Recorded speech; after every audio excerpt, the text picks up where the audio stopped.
Saya sudah sampai di Polres Bangkalan dan kita akan mencari tahu seperti apa kemudian ini hasil penyelidikan dari pihak kepolisian berkaitan dengan kasus mahasiswa yang kemudian ini dibunuh hingga dibakar oleh kekasihnya. Kita akan temukan fakta.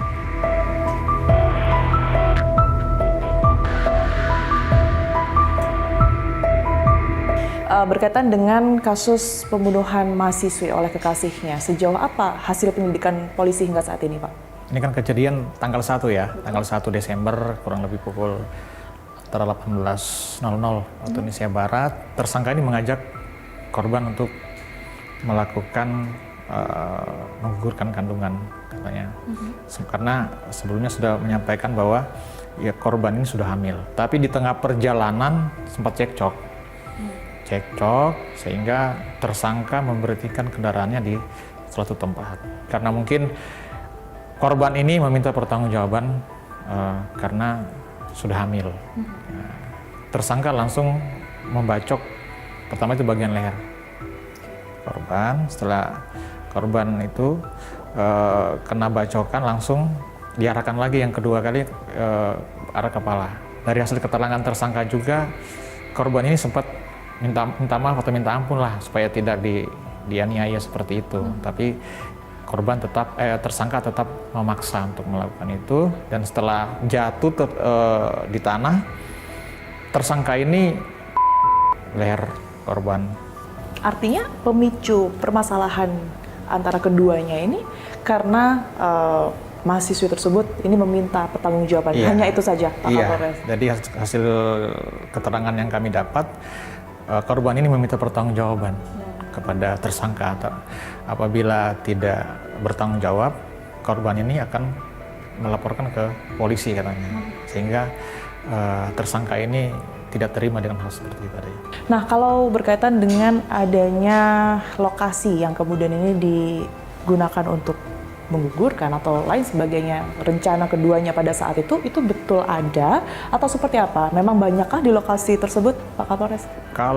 Kalau itu hasil pemeriksaan kayaknya mungkin alibi dari tersangka aja. Seharusnya kalau memang dia niat ke sana dulu dong, nggak usah berhenti dulu di situ. Ya kan harusnya ke sana dulu. Nanti dari sana baru ini kan belum sampai di sana sudah berhenti di tengah jalan.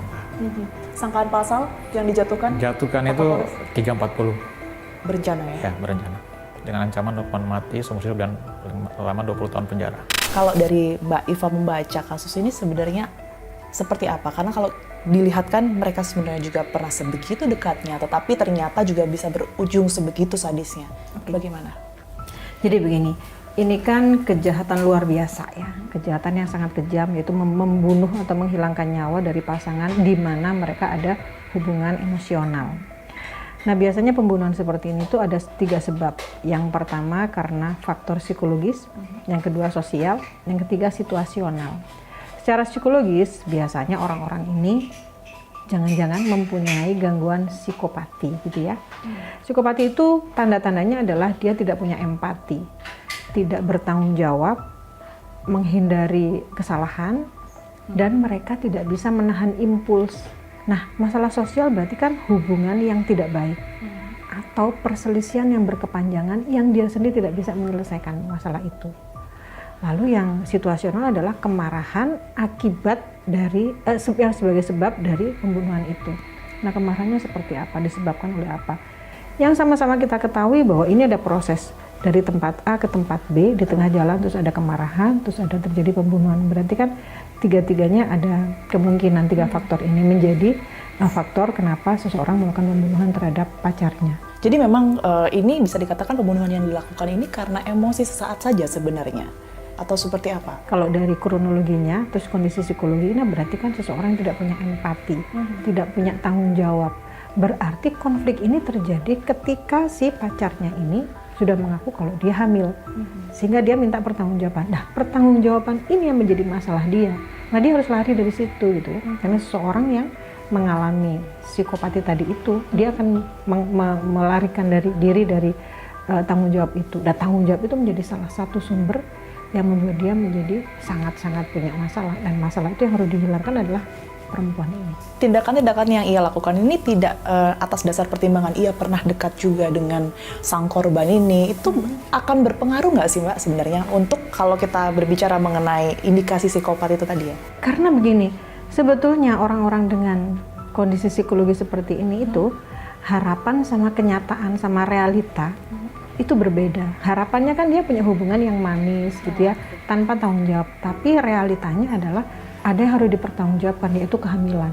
Nah ini yang membuat emosinya menjadi memuncak, terus realitas dalam berpikirnya jadi berkurang, sehingga dia mengambil keputusan untuk melakukan pembunuhan. Kalau kita membahas dari segi perempuannya, Mbak Eva, dengan level pendidikan yang bisa dikatakan tinggi sebenarnya, kalau di level perguruan tinggi begitu ya.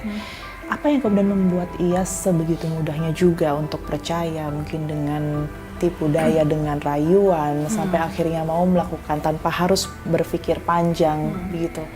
Apa yang menyebabkan dan faktor-faktor apa di dalamnya? Oke, hubungan emosional itu adalah hubungan yang unik ya.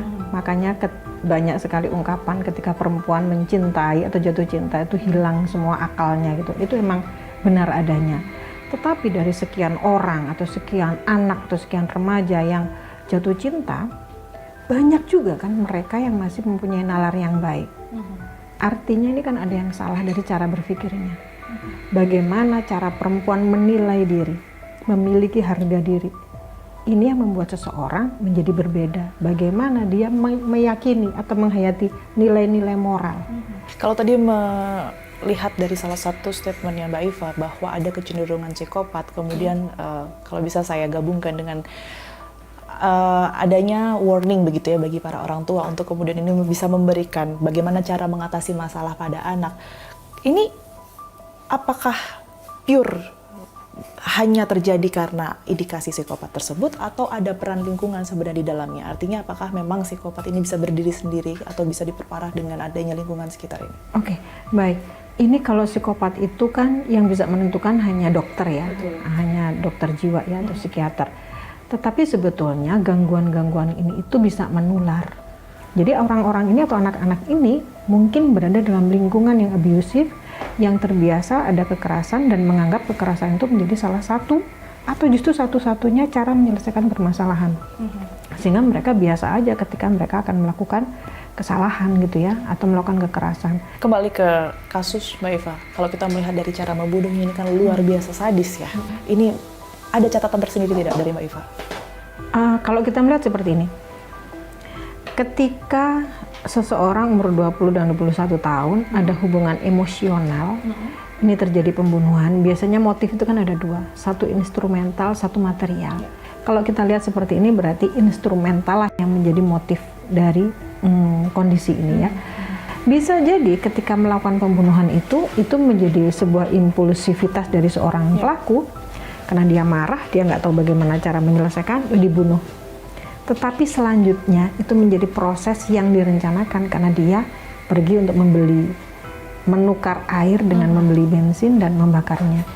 Ini kan usaha untuk menghilangkan barang bukti gitu ya. Jadi komplit sudahlah bahwa dia melakukan pembunuhan ini berencana. Kepergian EN Jumianti menyisakan duka mendalam bagi keluarga dan teman-teman. EN yang dikenal baik, berparas cantik, dan berprestasi harus meregang nyawa dengan cara yang tragis. Pihak kepolisian menyebut bahwa permasalahan yang memicu pembunuhan tragis ini lantaran EN meminta pertanggungjawaban atas usia kandungannya yang berumur 2 bulan. Sementara pijat kandungan untuk menggugurkan bayi disebut hanya sebagai alibi pelaku karena berdasarkan keterangan perangkat desa setempat tidak ada lagi jasa pijat kandungan di desa tersebut. Kriminolog menilai bahwa tindakan sadis pelaku mengindikasikan kecenderungan perilaku psikopat. Tentu kita sama-sama berharap supaya kejadian serupa tidak terjadi lagi. Saksikan terus Fakta setiap hari Senin pukul 20 waktu Indonesia Barat, hanya di TV One.